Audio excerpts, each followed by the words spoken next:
strategy usually worked. It was how she'd survived the past 2 years. But in this case, said components defied common sense, not to mention the known laws of physics and chemistry. She was at a loss. Yes, technically dead. She reached out and took Eli's hand. His skin was hot like he had a fever, even though she knew he would never get sick again. Eli had told her it was simply part of being a cur, but like so many other things, it would take some getting used to. I guess I should be glad that technically doesn't really encompass what's going on then. But all I meant was that you should go to work, spend time with Casey, and stop hovering. Same goes for all those creepy lurkers in the Vale. The Vale. Eli had described the supposed in-between world that Kier and fairies could enter, and had told her that Mr. Moros had posted some of his guards there, close to her, in order to ensure her safety. And though she wasn't keen on the idea of unseen beings peeking in on her, she knew she needed them. A week ago, the former leader of the fairy family had nearly taken her out.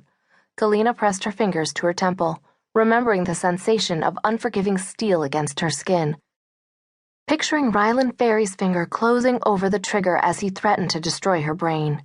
She suppressed a sudden shiver and forced a smile. I need to get dressed. She let go of Eli's hand and ducked past him, relieved to put a door between them. It didn't keep her from hearing his sigh.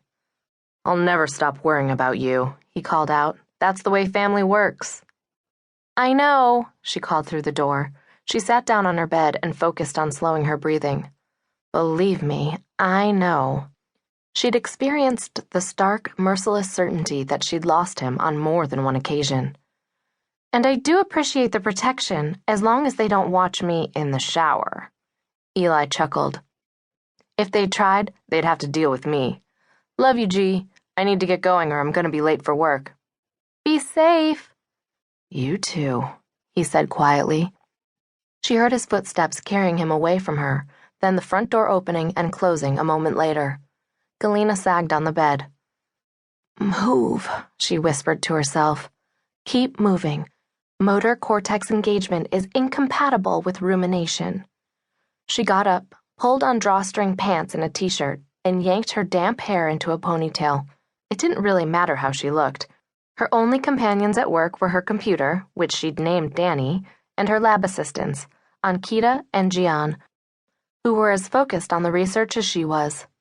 Still mumbling to herself about neurotransmitters and electrical pulses, she put on her shoes, grabbed her bag, and stepped out of her apartment to see the sleek black amphibious limousine parked at the curb.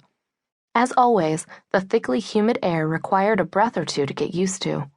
When she'd first arrived in Boston, she had felt like she was drowning, and even now, with the late afternoon sun starting to sink, it was sweltering.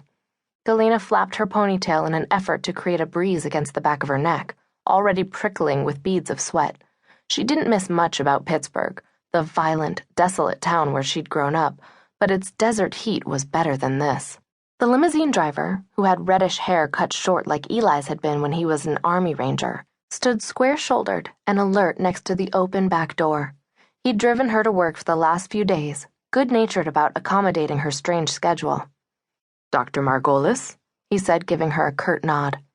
Hey, Mike, she said, peeking in the front to see who was sitting in the passenger seat. An armed guard was there, scanning the streets and buildings around them. He was new. She eyed him carefully as she slid onto the supple leather back seat, and she flinched as Mike slammed the door. It was only a 5-minute ride to her lab, along the streets of Cambridge just north of the Charles River Canal Zone, but Galena used the time to work, looking over the initial results from the first human trials of the vaccine.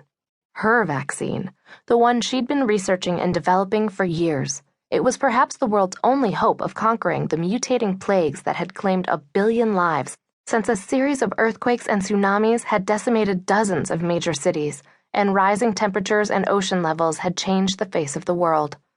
Those environmental catastrophes, as well as shifting climates, that had turned half of the U.S. into a desert wasteland and the other half into a swamp, had set technological development back a century at least.